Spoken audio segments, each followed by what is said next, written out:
Ladies and gentlemen, I am fired up today just to wake up, feel alive, and get ready to do some Pigskin Frenzy today. Talking more college football. It's never a dull moment each and every day, each and every Tuesday and Thursday, getting on Pigskin Frenzy, just feeling alive, talking about college football. I am so fired up. And today we got a special guest, and we are so fired up, and he's going to introduce himself here in a little bit. We're ready. We're pumped. I'm ready to go. And we're going to get deep down into it with some more college football talk and some football talk in general. Guys, welcome to the Pigskin Frenzy on this beautiful Thursday afternoon. Guys, I am Joel Norris. We are, if you're watching on YouTube, listening on Spotify, listening on Podbean, listening on Apple, a big thank you for taking some time out of your Thursday to just sit back, watch, and listen to some college football coverage and some Frenzy interview series coverage presented by me. And after watching it on YouTube, subscribe to the channel, like each episode, leave comments down below. Spotify, Podbean, and Apple. All you got to do is just share it around with others and follow on there as well. I'm getting excited, guys. I'm sorry. Guys, X and Instagram at Pigskin_Frenzy. Follow up the pages there. You're going to get episode updates, news and highlights from across college and NFL football, trivia questions on Instagram stories. Go and answer today's college football question, as well as all things up to date for Pigskin Frenzy. Guys, we are ready to rock and roll with some college football coverage. I am so fired up. I'm ready to go. We have a very special guest here. And you know what? I'm not just going to even say it. I want Santos himself to introduce himself, just because, to me, and I'm going to say this, we've been talking on and off for about 2.5 years, honestly. Just talking about, okay, hey, when are we going to get on Pigskin Frenzy? When are we going to talk about some college football or some NFL football or just football in general? I'm so excited. Ladies and gentlemen, I want you guys to just gather around, listen to what Santos has to say. Santos, introduce yourself. Tell us your name. Also, former host of the Fashion Hive Podcast. I normally don't do this, but I want him to introduce himself because, to me, it's a big name for me to get him on the show. So, Santos, take it away. Tell us who you are, man. Yeah, well, thank you again for having me, Joel. I mean, I'm so excited. Like you said, longtime follower of Pigskin Frenzy, longtime listener. And you're right, it's 2.5 years in the making, but that means that this podcast episode is going to be diamonds, right? Like, we're going to just knock it out of the park. Absolutely. All things that are great take some time, and here we are. So, yeah, I'm Santos Arellano. Resident of Kansas City, Missouri, so the right side of Kansas City. Will be very correct when we start out there. But yeah, like you said, former podcast host of the Fashion Hive Podcast, and football fanatic, huge Chiefs fan, huge college football and basketball fan. It's easy when you're living in Kansas City, split between Lawrence, Kansas, and Columbia, Missouri. And so, yeah, I mean, we're super excited to jump right into it, Joel, and kind of see where the rest of the show takes us. Absolutely. And I'm thankful for that introduction because you are, you're the man. You're awesome. I've been we're in constant communication, just talking about getting on Pigskin. So welcome in. I'm thankful that you're on, and we're just going to dive into football. But before that, let's talk about that, because you said, and you told me prior to the show and getting on, that you're from, life outside of the football media, life outside of football. You're from Lawrence, Kansas. Yeah. So talk about that and just growing up there, and just talk about what's it like being in Lawrence, Kansas, because I've been there, Hey, go Jayhawks, right? I've seen the stadium. It's nice. Lawrence, Kansas is buzzing. Talk about that, and just talk about what's it like being in Lawrence, Kansas in general. Yeah, so I mean, like I said, the most wonderful thing about growing up here in the Kansas City metro, and specifically growing up in Lawrence, spending time with my mom out there, one of the things that I would say specifically is it's just the culture. It does at times feel like a college town, but then there's other times where it feels like, a small town of 500, where it's a tight-knit community, and anything that happens there, everyone's there to pick that next person up, right? If someone falls down, and that's what you want. All of my siblings still live out there. I go out there for basketball games, go out there for football games. KU's building a new football stadium as we speak. Last year they played in Arrowhead, as you know. And so, it's a lot of fun to, instead of having to drive the 45 minutes out to Lawrence to go see that now, we were able to drive about 20 minutes to Arrowhead to go see those games. So KU still did the same outcomes, that I think most KU football fans would expect. But KU basketball is still churning, and so March Madness is one of those things that late March, early April, Lawrence and I would say even the overall Kansas City area is buzzing just because of that college basketball March Madness experience. Absolutely. And now you said you drive 20 minutes to Arrowhead. So talk about living in Kansas City now, man. What made you decide, like, okay, I'm going to move out to Kansas City and to the city itself and just go, just live out there, enjoy the life of being in a big city like Kansas City? Because I've been out to Kansas City as well. It's super nice. I mean, there's a lot of stuff to do there. Tons of, atmosphere, environment's good, life is good there. Like, a bunch of community there as well. I mean, I built a bunch of community out there in Kansas City. So talk about that and talk about, like, just living out in Kansas City in general. What's it like?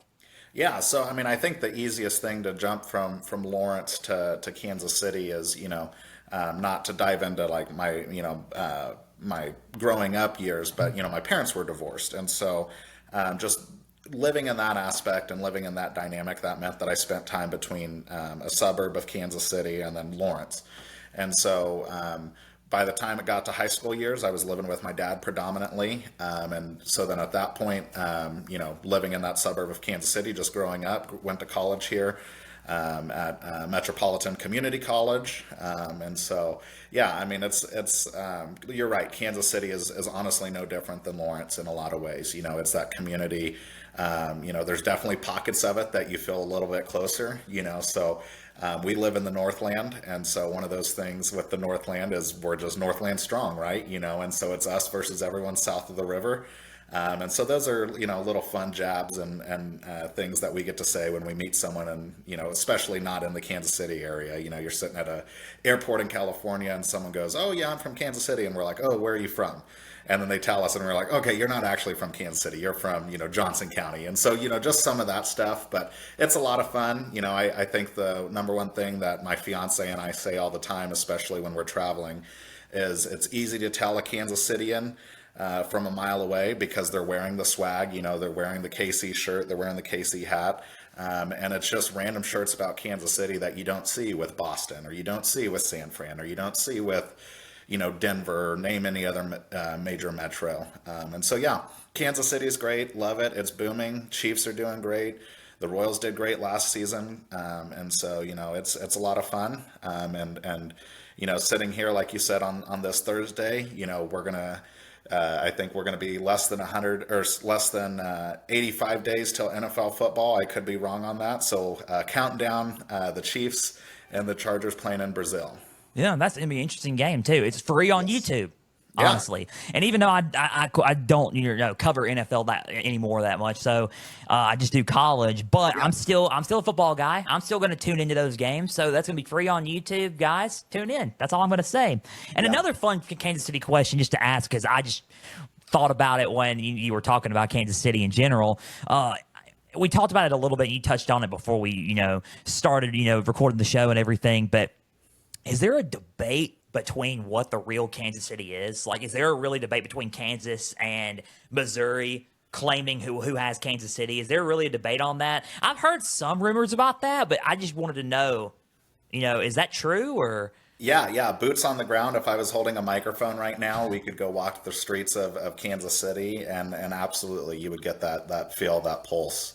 And I think a lot of it is, again, when you're traveling, right, you'll hear people say, "Oh, I'm from Kansas City," or my fiance and I will be in an Uber and we'll say, "Oh, we're from Kansas City," and they'll go, "Oh, Kansas City, Kansas." Yeah. And we both just look at each other. Her and I look at each other and we go, "Yep." Like, you just accept it, right? Like, it's not worth trying to argue, and not that it was an argument, but you get what I'm saying. Like, it's not our job to correct them. But yeah, absolutely. It is, which side of the state line are you on? And then specifically more so, if you're on the Kansas side, are you Wyandotte or are you Johnson County? And then if you're on the Missouri side, are you Northland or Southland?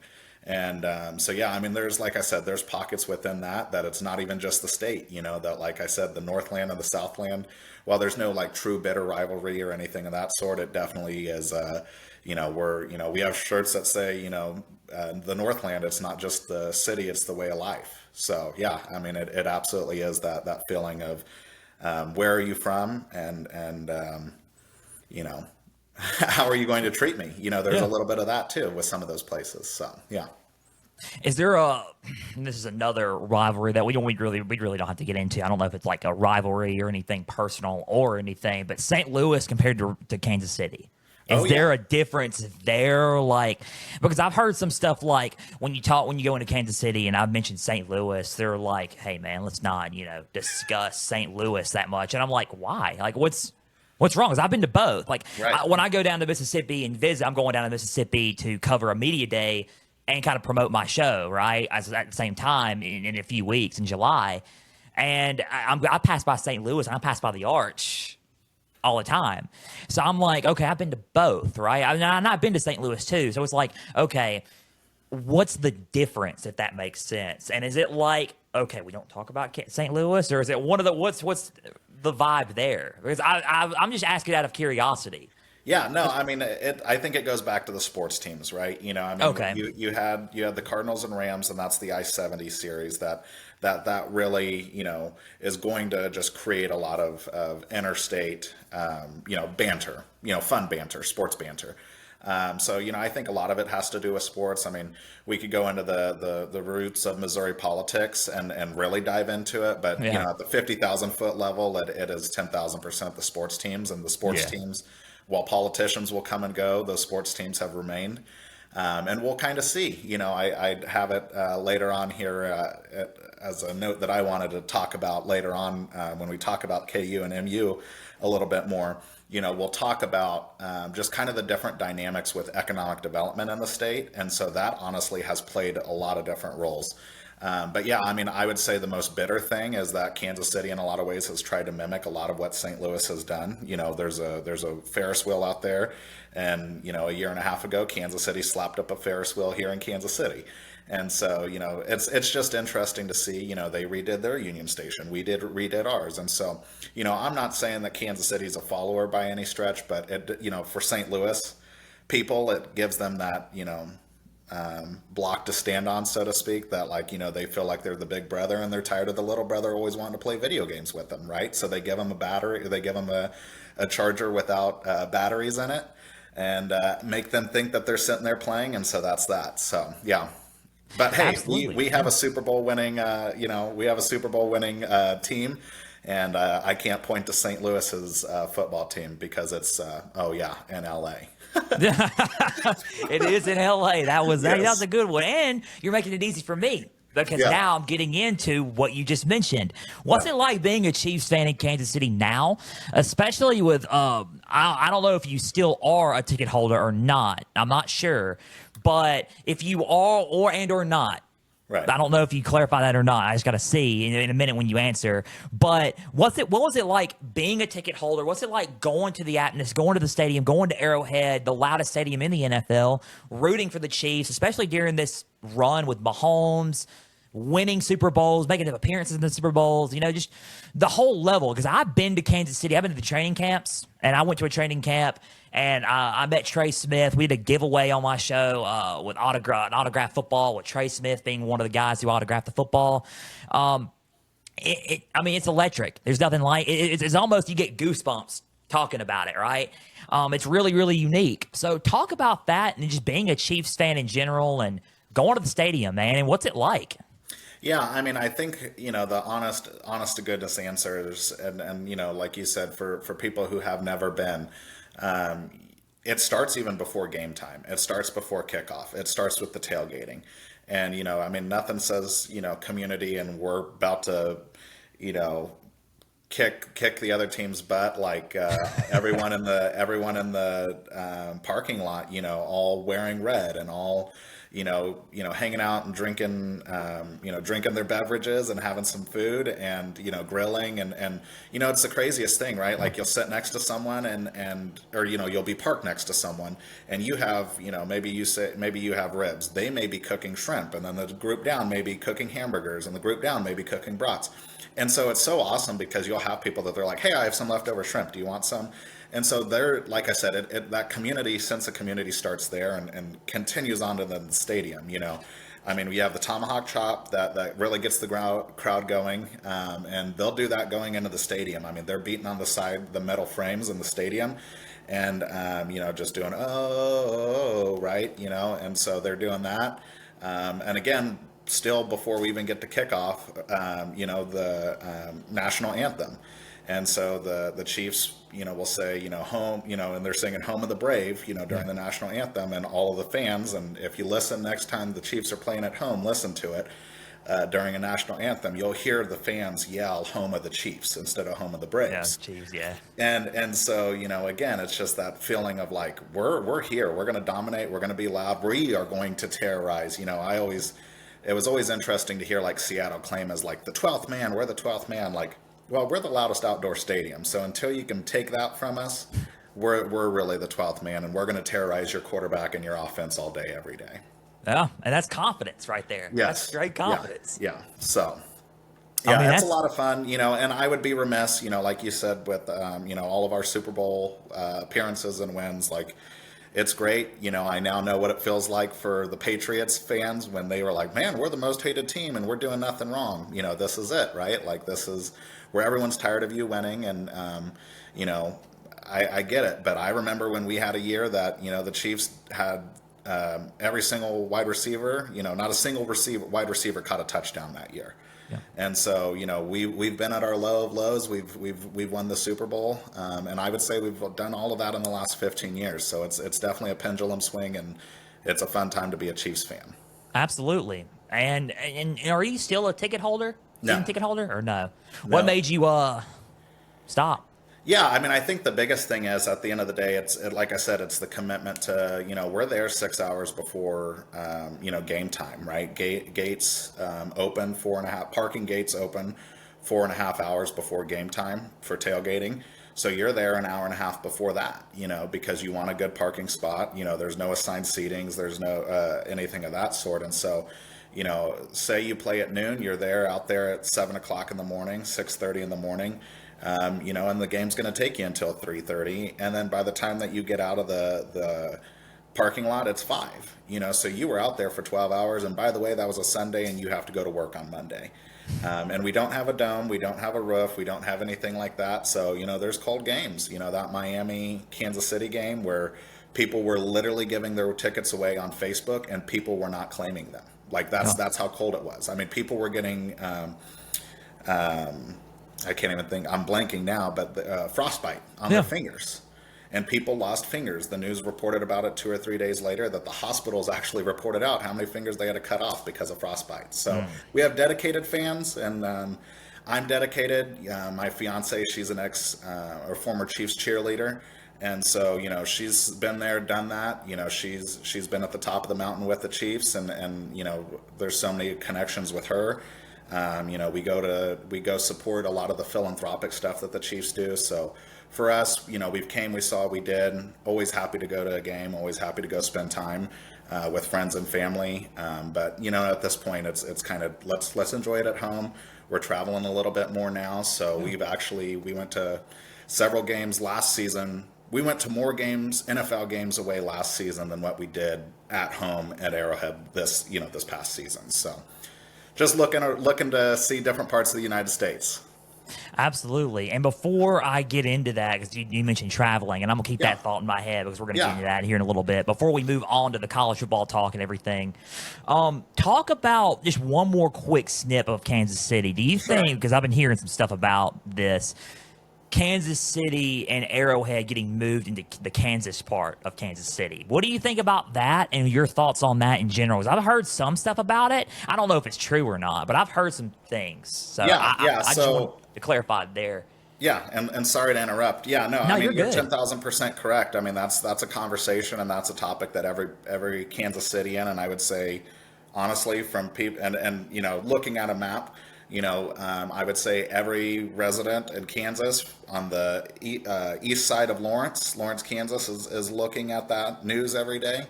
And I would go as far to say that everyone west of Columbia, Missouri is looking at those news every day, of where are they going to relocate? Are they going to relocate? It's the Royals and Chiefs. They, for people who don't know, I know that you've been to Kansas City, but for your listeners, Kauffman Stadium and Arrowhead Stadium are in the same parking lot. And so, it's a really prime spot, like I said, for tailgating. It's a really prime spot for games and getting to and from. Not necessarily on the public transportation side of things, but getting in your car, and Midwesterners love their cars. Getting in your car and driving to and fro, it works perfectly. The thing I would say with both of those stadiums is there's nothing around there, right? You get on 70 and you can drive 70 and go somewhere else, but there's a Taco Bell across the street and there's a gas station across the street, but there's nothing around there. There's not houses. There's not there's nothing there. So I think there's a benefit to it. I think there's a benefit to both of the teams, and I'll dive into it, like I said, a little bit more on that KU-MU border war. But yeah, it's something that everyone's talking about. It's impacting both of our daily lives, in our capacities of work. And so, yeah, it's definitely something to watch, and we'll see. World Cup is being hosted. Several of the games are being hosted at Arrowhead, and that was given state funding by, the Arrowhead Stadium was given state funding to try and achieve and attract the World Cup to come to Kansas City, and that was successful.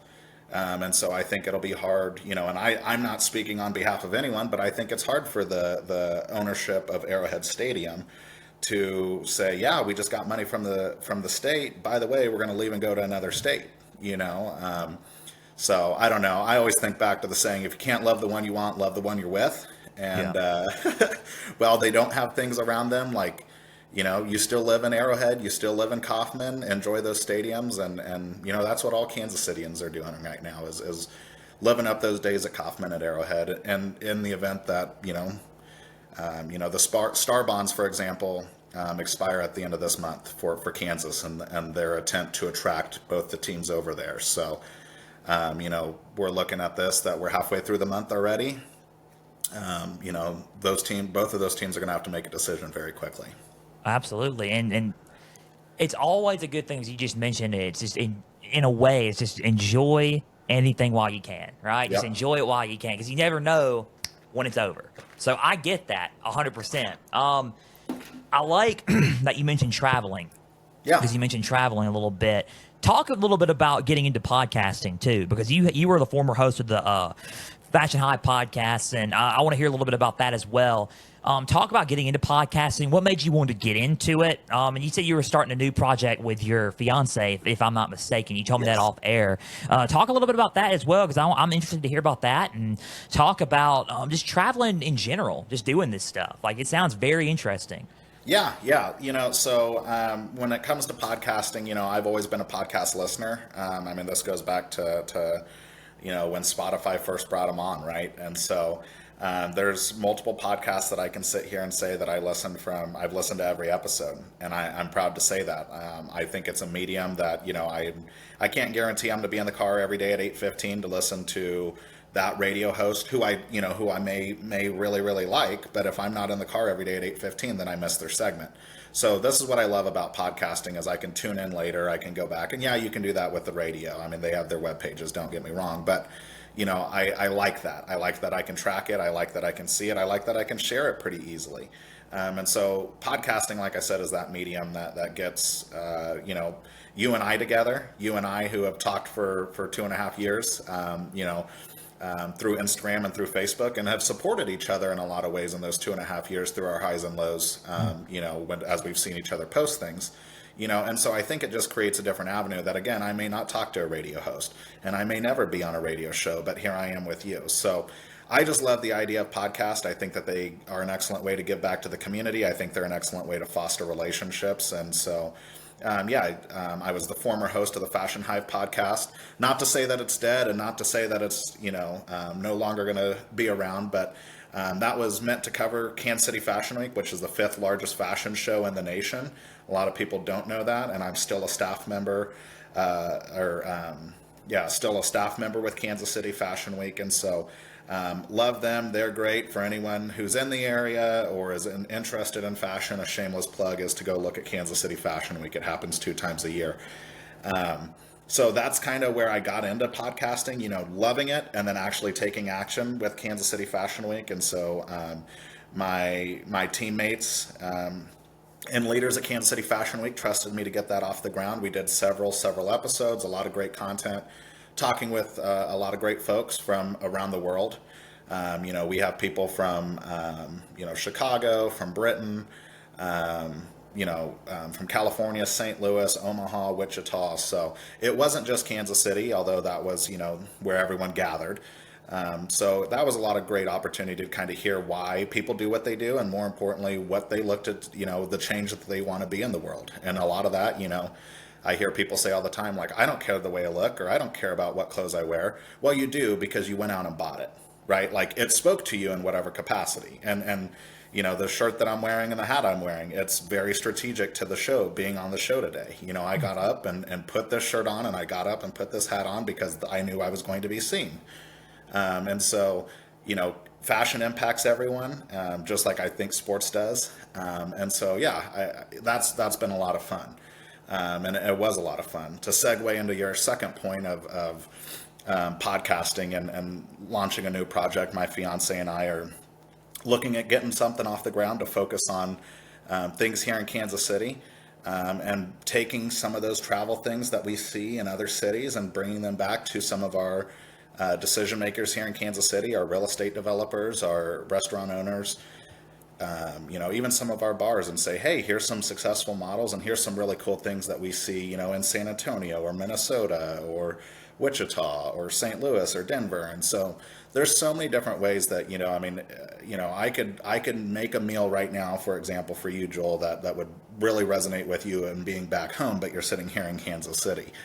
And so, one of the things that we want to do is put a spotlight, and you said it earlier while we were off air, nothing says, I'm a people person more than, promoting that person, right? Or promoting their brand. And I think you do a really great job of that.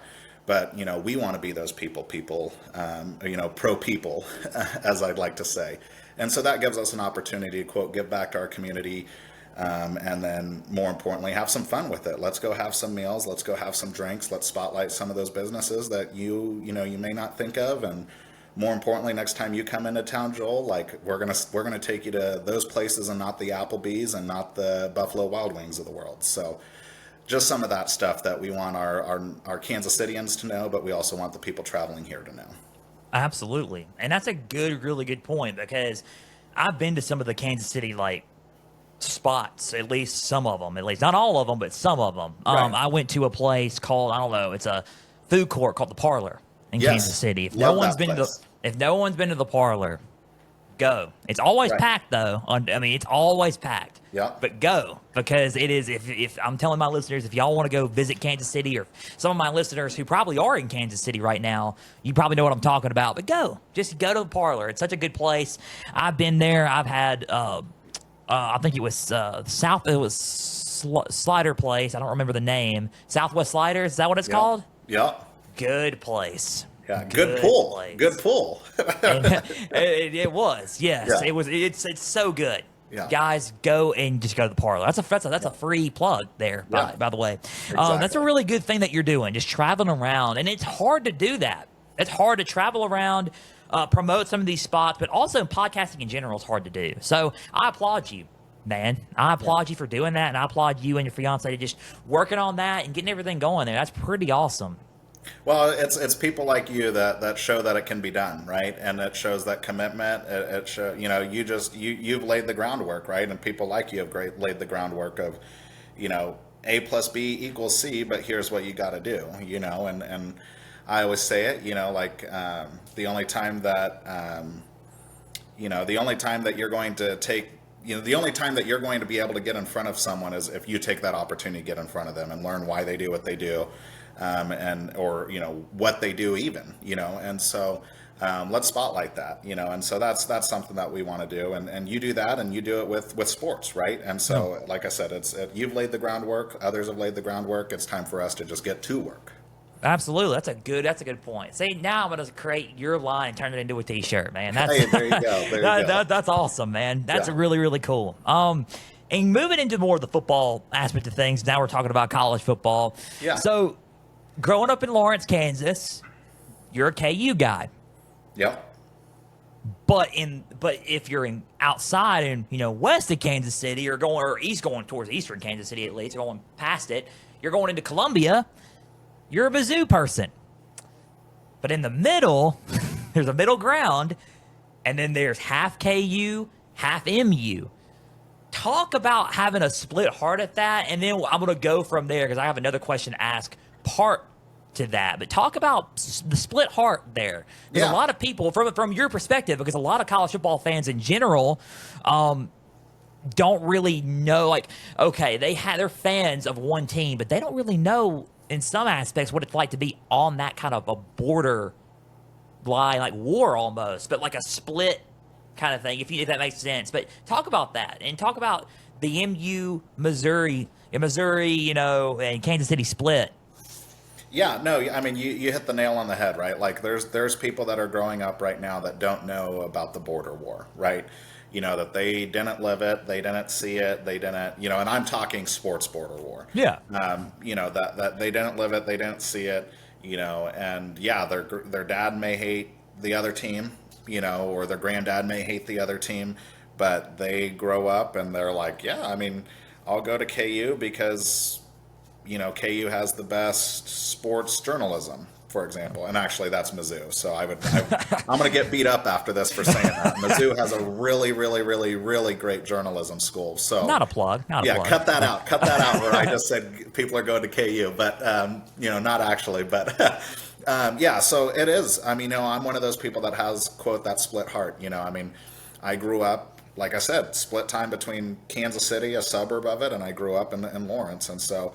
Everyone's like, well, you can't have that. Like, you can't be a Mizzou fan. You can't be a KU fan. Well, at the end of the day, I'm going to cheer for KU when it's KU versus MU. So, quote, gun to my head, I have my decision made. Yeah. But, other than that, like, I'm going to cheer for MU every time that they're playing against someone else not named KU. And I'm cheering for KU every time that they're playing someone or everyone, So it is KU versus everyone at the end of the day for me. But, I mean, we joke all the time in this household. My fiance says, like, I'm a college free agent, right? Like, she didn't go to KU, she didn't go to MU, and so for her it's like she can there'll be times where we're watching those games and she's cheering for the opposite team just to kind of get under my skin, and so it's a lot of fun. But I mean, KU and MU, it's deep, and KU and MU, it's deeper than a lot of people think.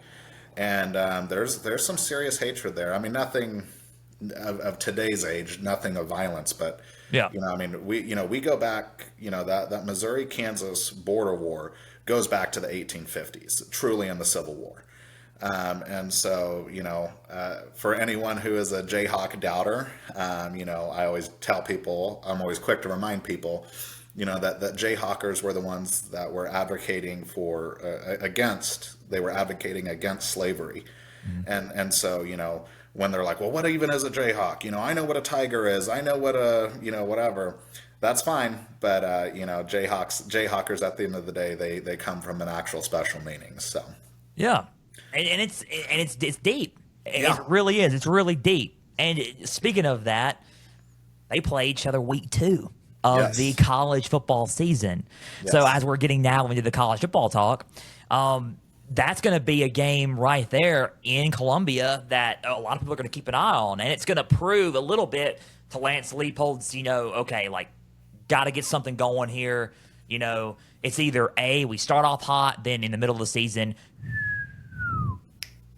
and then it blows up. Or you start off slow if you're Kansas, and then in half of the season, you're beating teams like BYU, and you're like, where did that come from, And they're a better team in the second half of the year. I just think they got to have a consistent flow, and that's just one of my things. I don't know how you feel about it, but that's a game right there because they're resuming the rivalry, so to speak. That's a game right there. That's, okay, SEC team. Eli Drinkwitz is trying to do something as well to get back on track. Talk a little bit about that game coming up in week 2, man. How are you feeling on that? Like Kansas, Mizzou, are you even going to the game as well? That's another question that I can ask as well. Yeah, so September 6th is 2 days after my birthday. So happy birthday. Happy early birthday. Yeah, thank you. So yeah, September 6th is 2 days after my birthday. So actually, we're kind of looking at 2 games right now. It's that game and then a game that I wanted to bring up later on, which is the Bama FSU game. Happening on the 29th of August. So it's one of those 2, and I'll jump into that later on with that Bama FSU. But I mean, you're 100% correct. Both teams are looking to make a statement. I think Drink definitely has to, that team is going to have to prove in a lot of ways that we're going to get back to where we were, right? And last season wasn't, the last 2 seasons weren't a fluke, but specifically last season wasn't a fluke. And for those who have never been to Faroe Field, I mean, you want to talk about an environment. We talked about Arrowhead earlier and the environment there. Faroe Field absolutely 10,000% gives you that SEC powerhouse feel where you go in there. And I mean, they fill the hill, right? So there's a like GA section for students in the stands, and then there's a GA section for students on the hill. And that sucker gets packed even if they're playing a nobody team. And, so it's an environment. It's a loud environment. I think Jalen, Daniels is going to have to really figure out what he's doing, right? Like, are you coming back? Are you 100% back healthy from your back injury? I don't know. We don't know, and there were a lot of, you lost Kobe Bryant, you lost Melo Dotson, you lost Luke Grimm, you lost a lot of good core players that did a lot of great things for you in a rocky season for Kansas, and let's not act like the Big 12 was an extremely, tough conference last year. It wasn't, especially with OU and Texas being gone. Like, KU is one of those that, you're starting to see that they're pouring money into football recruiting. Lance has done an amazing job turning that team around, but, there's an opportunity for someone to step up in the Big 12 and kind of be that 3-4, 5th seed in that conference. And I think Kansas should be that. I think a lot of Kansas folks thought Kansas was going to be that last season. So in a lot of ways, it was a really disappointing season. And I as a KU fan, I'm hoping that it bounces back. I would say the other thing for Kansas folks, it also bleeds over into basketball season, right? Like you said, they're renewing that rivalry with KU versus MU. And so we saw it the last 2 years with basketball, and now we're seeing it with football. And so it absolutely is. For anyone who sits here and says that they're a college football fan, they should be tuning into that game on September 6th because it's the second longest Division I series played. So, if you care about the history of the game, if you think that there's, you hear people say all the time, well, for the integrity of the game, this is one of those series for the integrity of the game, that it absolutely should be happening. Absolutely. And you're 100% correct. So when it comes to Kansas and Mizzou, the rivalry and just in general, would you think, because there's game plan this year and then next year, then they take a break, and then 31 and 32, those are the last 4 years technically of the game. Should it be resumed every year, do you think? Yeah, absolutely. And like I said, I think it goes back to the if you're a college football fan, if you're one of those people that says it for the integrity of the game, again, that is 10,000% what, even if you don't have, if you're not a Mizzou fan or if you're not a KU fan, that everyone should be saying that this should be continuing. And you hit on it earlier in the intro, and the breakdown of who I am and what I do, right? We're talking right now, 10,000%, both of these states are talking about taking another team, taking the Chiefs and taking the Royals. And so I think that this is going to be, another story in that Kansas versus Missouri, just state versus state, not the programs, but state versus state, border war. Like I said, we saw it with the Civil War. We've seen it with the actual programs, and then we saw it in the 2000s where economic development states were poaching other businesses just to go on the other side of the state line and offering them tax incentives. So in 2019, you saw the states come to that border truce and say, we're not doing this anymore. And that deal basically has imploded with the way we're seeing the Royals and Chiefs play out. And so, 31, 32, we're talking about that's when new stadiums are going to be built, right? For football and for baseball. And so no time would be better than bragging rights, for those universities and for those programs to be able to say it doesn't matter who has the football team, the NFL team. It doesn't matter who has the MLB team. Why does it matter? Or why doesn't it matter? Because we're still going to kick your butt every year we play you, whoever says it. Mizzou talking to KU saying it to. let's call it what it is. That is something that people are going to tune into no matter where the Royals are, no matter where the Chiefs are, no matter where the Cardinals are. And I'm not just talking location, I'm talking standings. And so I think it's a number one way to drive economic development. I think it's a number one way to drive people to buy into it, to travel to and from the stadiums, to travel to and from the center, to their arenas or field houses. And furthermore, Kansas City hosts some of the basketball games for KU and MU. So this year, KU and MU will play at the T-Mobile Center in Kansas City. So, I think it's great for both states, both fan bases, and everyone in between. Absolutely. So, going more into the college football talk, and as we start to wind down and wrap everything up, before we do our matchups, right? That you're excited for, getting into college football in general. Did this rivalry get you into college football, or was it something else? Just the love of the game in general that got you into college football? Yeah, I think it was just the love of the game. I've played, I've coached, I've commentated, I've pretty much done it all when it comes to football. A shameless plug, back to back fantasy football champion. But yeah, I mean, college football, I think it's just that perfect pipeline for students, right? Yeah. And for athletes. And so it gives you an opportunity that you get to see the Bo Nixes and the Justin Herberts of the world, that you get to see them play year in and year out. And you get to see them play some really great teams that you might not see, in a given schedule year, conference schedule year. And so I think, there's been a lot of great things done in college football. I think the expansion of the football playoffs, college football playoffs, has been great. And so, yeah, I mean, I don't ever want to see it be 62 teams, or even,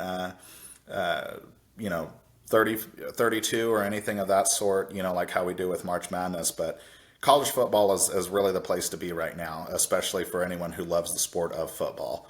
And so, yeah, I'm super excited. I'm super excited to see where it goes in the next couple of years. I think we're kind of shifting, and this may be another podcast episode, but absolutely shifting into a complete realignment with the conferences. But yeah, I mean, it'll be interesting to see. And for a lot of people who care about all of that stuff, in NIL, like, now's the time that it's the game. You're strategic on the field, you're strategic off the field, you're strategic in your recruiting.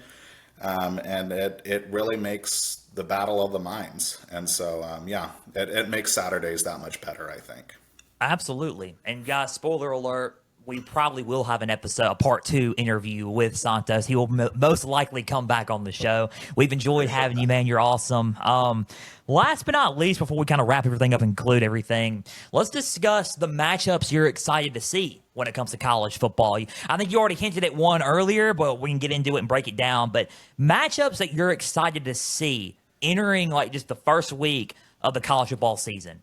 Yeah, absolutely. Well, first of all, would absolutely be happy to come back in whatever capacity, and sorry that I've been blabbering on for 42 minutes on my personal thoughts on everything. Heck, no, that's what I wanted. This is what we wanted. But as it relates to that, I think there's three matchups that I'll tell you that I'm tuning into. It's Nebraska versus Cincinnati. It's Georgia Tech versus Colorado, and then Bama versus FSU. And so I think all of these speak true to a lot of what I would say to what a lot of people in the Midwest probably feel right now with those three. Bama and FSU, I think, just being like the recruiting and the changes in NIL, and that it kind of has leveled the playing field for those of the BYUs and the K-States and everyone else. And so I think those powerhouses that we saw in the ACC and SEC specifically, we're going to look at what their new reimagined seasons look like. Ryan Grubb coming over from Seattle. And, I've told everyone, don't let his down year in Seattle fool you for the new offensive coordinator for Alabama. He's going to come out swinging. He did an amazing job when he was at the University of Washington, leading Michael Penix and crew. I think Alabama's going to be a strong team this year. They have all conference players, I think, at every position, eligible people that are capable of being that. And then for Florida State, how do they bounce back? What does Florida State look like? Again, reimagined, right? Where maybe they're not the strongest team in the ACC, and they are one or two injuries away from imploding their season. And so I'm super excited about that. I love tuning into both of those teams, and a lot of us were kind of forced to as college football fans over the last several years, just because they were the powerhouses that they were. So, we're looking at going down to that game. Where I was going with the ticket prices, I think it's crazy that they're charging $550 for nosebleed seats. That's true. Down there. And so we'll see if those ticket prices drop. But yeah, so that's that. Nebraska and Cincinnati is another one where let's talk about, Dylan Raiola and what that looks like. He's the Mahomes of the collegiate game. And all of his mannerisms mimic that. And so, yeah, it's going to be interesting how Nebraska does. I think they surprised a lot of people this season in the Midwest. You tuned in to Nebraska games, and so I think there's going to be a lot of fun there, and that's going to drive a lot of excitement in the Midwest for a lot of folks, and the Big Ten, hopefully. Absolutely. One last thing. Yeah. I said this was going to be the last thing, but now I just thought about something Sure. immediately in my head. Tuesday's episode, Joel Norris starts his conference standing projections. Okay. So I can't start really say anything about me yet. But Tuesday, I start my group of 5, and then I'll move on to the Power 4 next Thursday. So I start that. It's June. We already said I was going to do that. Let's get Santos's. Who's going to finish and as the champion early on in each of them. So starting from group of 5, who's the highest ranked group of 5 team that's going to finish? And then we'll go from there to the Big 10, the Big 12, ACC, and SEC. Take it away. Who are your top teams that are going to finish as highest standing number 1 in each conference at the end of the year? Yeah, I honestly wasn't ready for this question, and not for any reason other than just, I think there's still a lot of things to play out. I always say that those first 2 weeks, Florida State, I think, versus Georgia Tech last year, we thought was going to be a win, right, for Florida State, and they turned around and got upset. Yeah. And that kind of was the way they played the rest of the year, right? Like it was that roller coaster vibe. And so let's use KU as another example. So, I think, I think Bama, just because I'm excited about Ryan Grubb. I'm excited. I really, really am excited to see what he's going to do there, seeing what he did in Washington. So I think Bama, is my lock that I can say right now that I wouldn't feel too upset about saying with the SEC. ACC, and don't get me wrong, I think LSU is like a close second there. Yeah. And for all of my Midwesterners, Missourians and Kansans that are listening, I hope that OU is in the bottom of that conference. And furthermore, I hope Texas, horns down, Texas. I specifically hope that those two are in the bottom of the conference. So I don't know if I can give you all the other conferences. Like I said, I think Clemson will be a powerhouse in the ACC. Big 12, I'll be interested to see. I think KU, everyone thought that KU was going to be in play for it last year. I don't want to say that they thought they were going to be the favorite. So, Lance Leipold has had some really great recruiting seasons, really done a really good job recruiting. And so I think this is going to be an opportunity for him to show that off. And I think you hit the nail on the head earlier when you said, this is going to be that KU-MU game, regardless of whatever happened. If both of those teams walk into the week 2 1-1, or if they walk into those games 0-1, that KU-MU game is going to set the barometer for both of those teams for the rest of the season. Absolutely. And I can't give mine because, one, we're out of time, but also can't give mine because I'm doing it Tuesday. Guys, right. That is all we got for Pigskin Frenzy today. Guys, a big thank you for Santos coming on. A round of an air applause if y'all are clapping, listening to this and watching this. Round of applause for him. Thank you for coming on. Guys, we are out of time. Big thank you for taking some time out of your Thursday to just sit back, watch and listen to some college football coverage presented by me. Guys, watch it on YouTube. Subscribe to the channel. Like each episode. Leave comments down below. Spotify, Podbean, and Apple. All you got to do is just share around with others and follow on there as well. Instagram and X at Pigskin_Frenzy. Follow, like both pages. You're going to get episode updates, news and highlights from across college football. You're going to get trivia questions on Instagram stories. Go and answer today's trivia question question. It's a fun one. You're also going to get exclusive content and reels and lists and everything from Pigskin Frenzy on those pages, as well as our website, www.pigskinfrenzy.weebly.com. Check that out as well. Guys, big thank you to Santos for coming in and talking some college football with us. We're going to be back Tuesday with an all-new episode of Pigskin Frenzy, talking and starting our conference standing projections. It's everything y'all been waiting for. Y'all been talking, saying, okay, it's June. Why haven't you started it yet? I was just waiting to get into the brunt of June, and now we're going to get into the brunt of June. So relax, guys. Conference standing projections are coming up Tuesday. Guys, hope everyone has a great Father's Day weekend. And guys, we couldn't do this show without our Lord and Savior Jesus. Without him, we could not do this show. We glorify him and praise him. And if you want to come to know Jesus, X and Instagram at Pigskin_Frenzy, as well as the website, www.pigskinfrenzy.weebly.com. Contact info down below. Talk to me about coming to know him. It's the best decision you can ever make in your life. Praise him. And we thank him for giving us the platform to do this show, because without him, we wouldn't be here. So thanks to him that we're doing this. Guys, we love you all. Have a great weekend and Father's Day weekend. We'll see you Tuesday for Pigskin Frenzy. Guys, thank you again to Santos for coming on. As always, stay the course.